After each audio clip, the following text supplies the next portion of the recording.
तो एपिसोड की शुरुआत में हमें दिखाया जाता है बाटियान सेठ के दो सर्वेंट्स को जो कि एक जगह झाड़ू लगाते हुए एक दूसरे से कह रहे होते हैं कि क्या बाटियान सेठ के लीडर को किसी ने यूं ही मार दिया, आखिर ऐसा कैसे हो सकता है, क्या अब थर्ड लेवल का सेठ हम लोगों को यूं जाने दे सकता है। तो दूसरा बंदा कहता है कि तुम तो शुक्र करो कि तुम अभी भी जिंदा हो, हम लोगों ने इतनी ज्यादा कल्टीवेशन की और उसके बावजूद भी आज हम लोग यहाँ पे इस फर्श पर झाड़ू लगा रहे हैं, मगर शुक्र है कि हम लोग अभी भी जिंदा हैं। तो फिर दूसरा बंदा कहता है कि क्यों ना आज हम लोग अपनी जान बचाकर यहाँ से भाग निकलें। ये कहने के बाद वो दोनों ही मान जाते हैं और वहाँ से भागने की कोशिश करते हैं, मगर जैसे ही दरवाजा खोलते हैं तो अचानक एक लड़की उनके सामने आती है और वो लड़का सीधा उससे जाकर टकरा जाता है।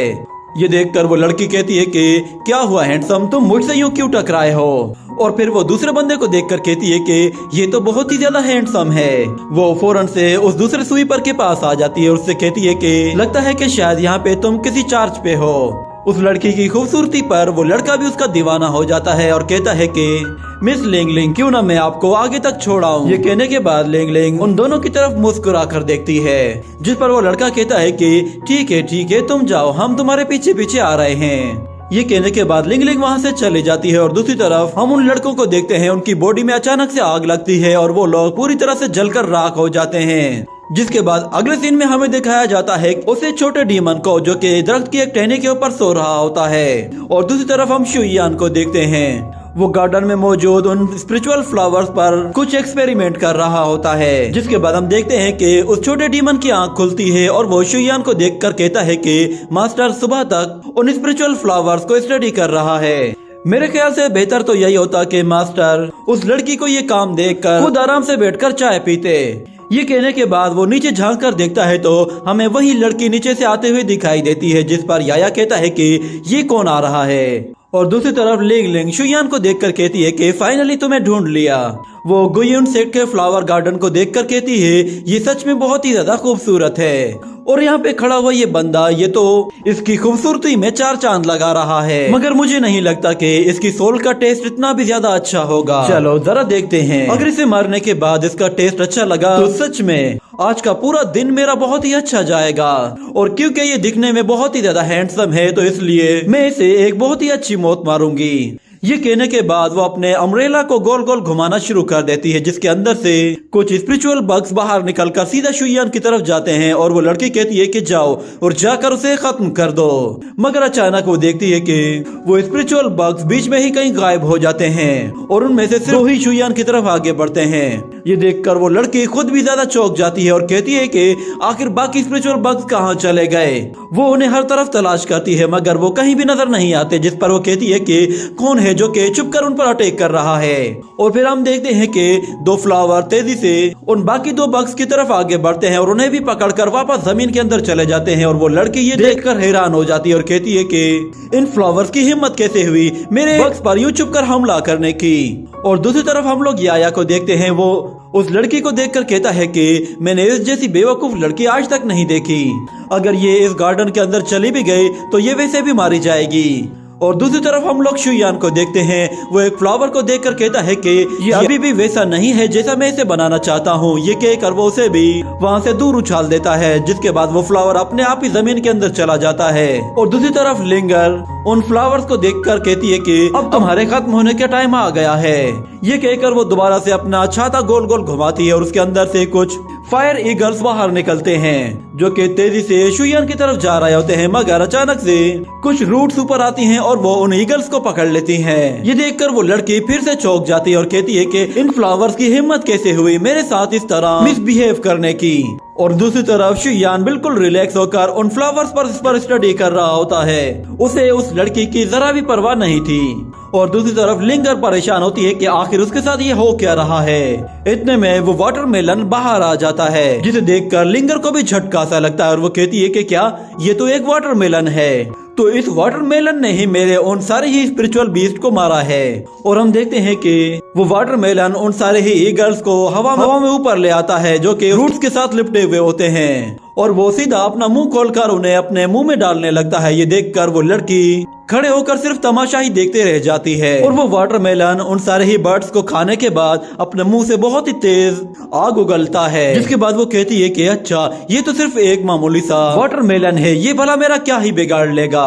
ये कहकर वो अपना छाता गोल गोल घुमाना शुरू करती है और कहती है कि तुमने मेरे सामने मेरे स्पिरिचुअल बर्ड्स को मारा है, इसलिए तुम्हें इसकी सजा मिलेगी। ये कहकर वो उस पर अटैक करने की तैयारी करती है और हम देखते हैं कि वो लड़की अपने उस अम्ब्रेला को एक स्नेक विप में कन्वर्ट कर देती है और उससे सीधा उस वाटरमेलन पे अटैक करती है, जिससे वो सीधा जाके उसको हिट करता है। और इसी तरह वो लड़की उस पर जैसे ही दोबारा हमला करने वाली होती है तो वो वाटरमेलन हवा में ऊपर आ जाता है और उस पर अपने स्पिरिचुअल रूट से हमला करता है, जिससे वो लड़की बार बार बचती है, मगर वो वाटरमेलन कूदकर उस लड़की के बिल्कुल ऊपर आकर उसे अपने मुंह के अंदर दबोच लेता है। जिसके बाद वो लड़की कहती है कि तुम्हारे अंदर तो बहुत ही बुरी स्मेल आ रही है। वो झटपटाते हुए उसे अपने सर से उतारने की कोशिश करती है, मगर वो वाटरमेलन उसके सिर से नहीं उतरता, जिस पर वो लड़की कहती है कि मुझे फौरन से बाहर निकालो वरना मैं तुम्हारे अंदर ही उल्टी कर दूंगी। जिसके बाद हम शुयान को देखते हैं। वो यान की बनाई हुई स्पिरिचुअल टी को देखते हुए कहता है कि आखिर यान की इस स्पिरिचुअल टी में ऐसा क्या है जो कि मैं नहीं बना पा रहा। मैंने सब कुछ बिल्कुल वैसे ही तरीके से प्लांट किया है जैसे उसने मुझे बताया है। और दूसरी तरफ हम लोग देखते हैं कि लिंगर ने अपनी पूरी बॉडी में आग लगा दी होती है, जिसकी वजह से वो उस वाटरमेलन को जलाने की कोशिश करती है, मगर वो वाटरमेलन उसके सर से चिमटा हुआ होता है, जिस पर वो गुस्से में आकर कहती है कि बस बहुत हो गया, अब तुम पूरी तरह से जलकर राख हो जाओगे। ये कहकर वो उसे पूरी तरह से जलाना शुरू कर देती है, जिस पर वो वाटरमेलन उस लड़की को उल्टा ऊपर उठाकर हवा में बहुत ही ऊपर थ्रो कर देता है। जिसके बाद हम देखते हैं कि वो लड़की दोबारा से नीचे आ गिरती है, जिसकी वजह से याया की भी आंख खुल जाती है और वो कहता है कि ये बेवकूफ अभी भी यहीं पे है, पता नहीं ये क्या सोचकर यहाँ पे आई है। जिसके बाद हम दोबारा से उस लड़की को देखते हैं। उसकी हालत बेहद खराब हो चुकी होती है, मगर वो हंसते हुए कहती है कि बहुत अच्छे, सच में बहुत मजा आया, मगर अब मैं तुम्हें दिखाऊंगी कि मैं क्या कर सकती हूँ, मैं तुम्हें पूरी तरह से जलाकर राख कर दूंगी। ये कहकर वो अपनी एनर्जी को बहुत ही ज्यादा बढ़ा देती है, जिसे देखते ही वो वाटरमेलन फौरन से वहाँ से खिसक जाता है और वो लड़की अपनी पूरी ताकत का इस्तेमाल करके एक बहुत ही पावरफुल एनर्जी अटैक करती है। मगर हम देखते हैं कि शुयान के चारों तरफ एक प्रोटेक्टिव शील्ड होती है, जिससे वो एनर्जी टकराते ही वहीं पे ही रुक जाती है।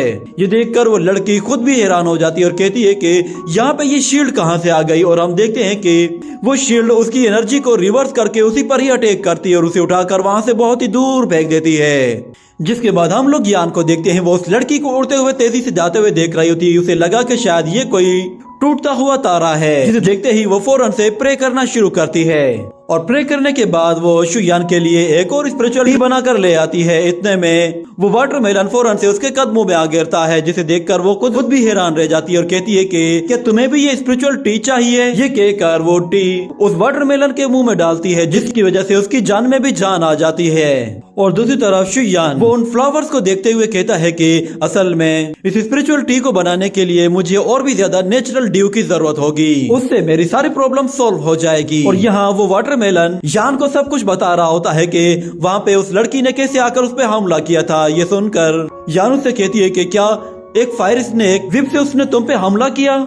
आखिर बाटियान सेक्ट के लोगों की हिम्मत कैसे हुई ऐसा करने की।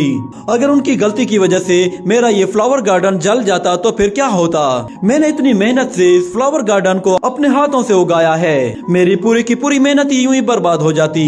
इतने में हम देखते हैं कि याया फौरन से उसके पास आता है और कहता है कि अच्छा हुआ कि तुम उस वक्त यहाँ पे नहीं थी। ये सुनकर यान कहती है कि आखिर उस लड़की ने हिम्मत भी कैसे की फायर स्नेक विप को यूज करने की। इस तरह वो मेरा पूरा गार्डन जला देती और उसके बाद यहाँ पे कुछ भी दोबारा नहीं उग पाता। और यहाँ पे अगर हमें कुछ उगाना होता तो उसके लिए हमें जिन जिन पेंग प्रोफाउंड ट्रेजर की जरूरत पड़ती, जो कि हमें जिन यू सेक्ट से लेना पड़ता, मगर वो भी इसे ठीक कर पाता या नहीं उसका भी कुछ मालूम नहीं। और तुम ही बताओ मैं इतना सारा जिन जिन पिंग कहाँ से लाती। तो ये सुनकर शुयान फौरन से उसके पास आ जाता और कहता है कि तुम किसी जिन जिनपिंग का नाम ले रही थी।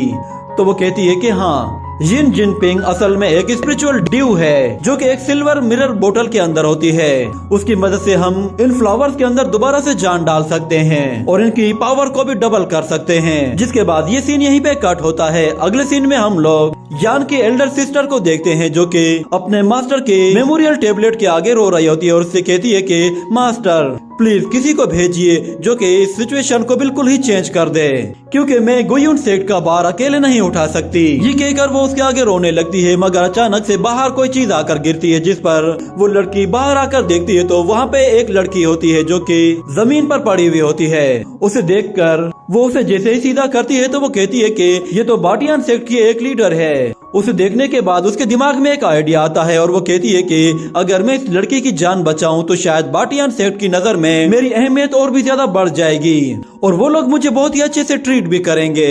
जिसके बाद वो अपने मास्टर को थैंक यू कहते हुए कहती है कि मास्टर, आपने बिल्कुल परफेक्ट टाइम पे मेरी हेल्प के लिए इसे भेज दिया है, आपका बहुत बहुत शुक्रिया। ये कहने के बाद तो मास्टर के मेमोरियल टेबलेट को भी एक जोरदार झटका लगता है और इसी के साथ ये एपिसोड यहीं पे ही खत्म हो जाता है।